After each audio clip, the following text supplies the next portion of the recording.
semoga kita di kecamatan. Pemerintah Kota Palembang terus berupaya agar dapat memenuhi target zero stunting.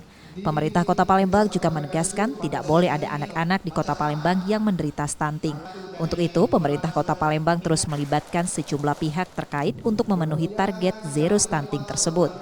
Pemerintah Kota Palembang juga mendorong sejumlah pihak seperti TPPKK hingga OPD terkait untuk menjadi orang tua asuh mencegah stunting di Kota Palembang.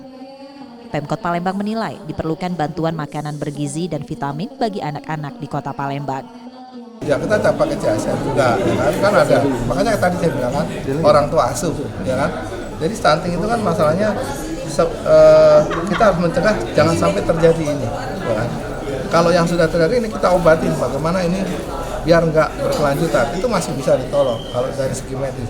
Saya ngobrol dengan beberapa dokter ahli gizi, itu bisa ditolong seperti itu.